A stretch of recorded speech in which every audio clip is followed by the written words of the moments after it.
Do you ever find yourself scanning a room and seeing that one person that just effortlessly captures everyone's attention? They seem really likable and authentic and like the kind of person that even you would want to get to know.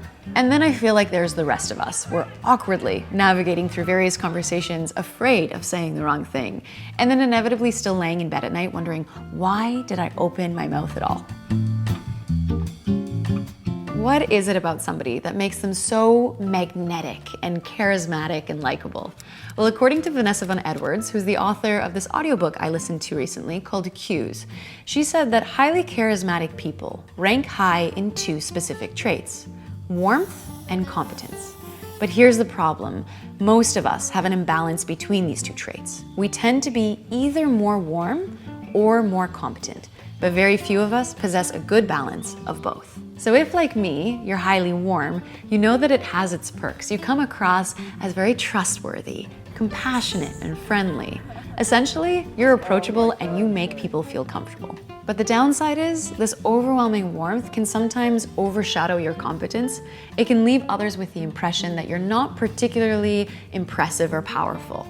On the flip side, if you lean more towards competence, I feel like Robin is very competent, for example, then you're someone who is seen as capable, respectable, important. People take you seriously and they really listen when you've got something to say. But the downside is you might come across as unapproachable or intimidating. So in both cases, your strength can also be your weakness. And what you'll find is that people who are charismatic often have a good balance between both warmth and competence. So today we're gonna dive into some social skills that genuinely help to make people more interesting and charismatic. Let's get into it. I'm naturally a very awkward person, and one of the books that helped me to become a better communicator was Dale Carnegie's How to Win Friends and Influence People. And one of the most impactful tips that I took away from that book is to use people's names in conversations. Carnegie says that a person's name is the sweetest and most important sound to them. And it makes sense, right? Like, our name has been a part of our identity since we were born. So using someone's name in a conversation immediately creates familiarity and rapport. Casually using someone's name in conversation, it radiates warmth, but also competence, like you remembered their name. But if you're anything like me, you have a very hard time remembering people's names, and this is where Carnegie gave a tip to try to repeat the person's name 3 times during your first initial conversation with them, just to help to commit it to memory. So you could say something like, hey, what's your name? Robin? Oh, hey, Robin, nice to meet you. Is that Robin with a Y or with an I? Bam, I just said their name 3 times. I used to feel so much pressure in social interactions, pressure that I had to say something interesting or that I had to be interesting, until I learned, and this is again from Carnegie, he said, be interested, not interesting. I think at its core, people will find you interesting if you find them interesting. All of us just want to feel acknowledged and listened to, and the best way to connect with somebody is to just truly care about what they're saying.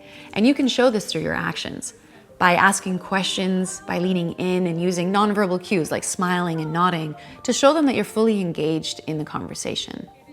And now this is a crucial tip. If somebody shares with you that, for example, they love to paint, I think it can kind of be almost an instinct for us to try to relate that story back to our own life.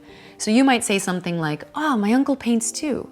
And while you might think that this creates a sense of shared experience, it can actually really derail the conversation because it's taking the story away from them and it's turning it towards yourself. So instead of following your connection to the subject, you can instead try to follow your curiosity. Ask them about their art. Whether they prefer acrylics or oils. Ask them about their latest creation. Essentially, this just gives them space to share more, and it continues to show that you're interested in them.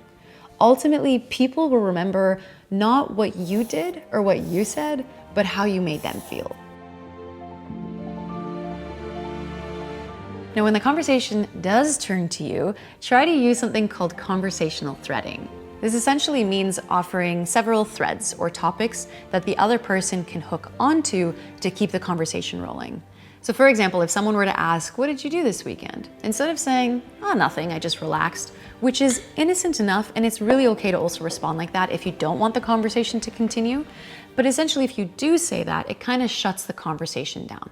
So what you could try to say instead is, Oh, not much. I went for a hike, I tried a new sushi place, and I also started this really great new book. You see, what this does is it offers the other person several opportunities for what they can ask next. They could ask, where did you go hiking? What book are you reading?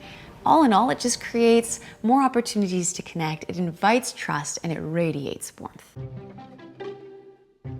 In social interactions, I think we often feel like we need to be perfect, especially if we're meeting somebody for the first time. But striving for perfection can actually create distance.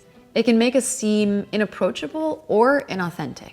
In psychology, the pratfall effect suggests that people become more likable when they display some form of vulnerability or if they make a mistake, as long as they were generally competent to begin with. So for example, we started noticing this when we started adding bloopers to some of our videos. It took our videos from looking very curated, clean, perfect, to being a bit more relatable, and our audience really seems to love it. Yay for nutrition and ground flax seeds. Ugh, that felt so cheesy. Heading our way over to Austria and start ending.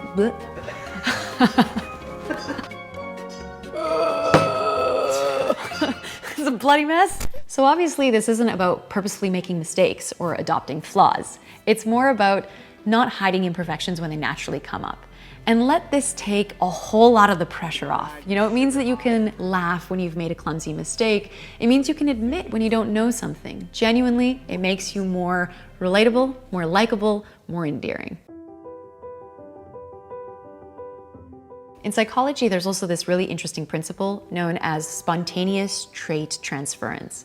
The idea is that if you describe somebody as, say, hardworking or smart, whoever is listening to your story might associate you with those very traits.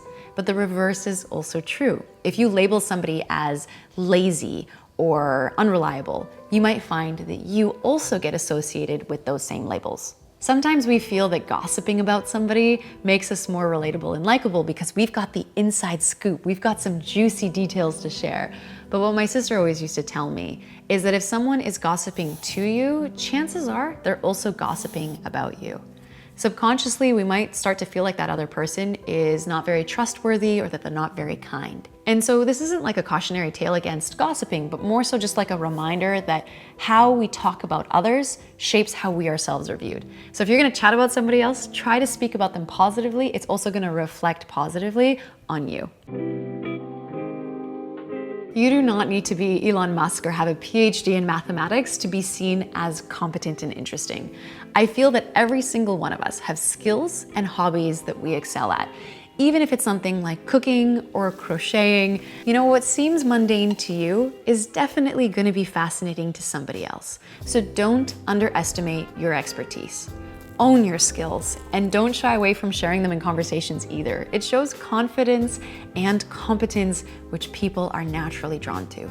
When you appreciate your own unique qualities and you're authentically engaged in your own life, you're gonna naturally exhibit a self-assured confidence that other people are gonna find worthy of respect.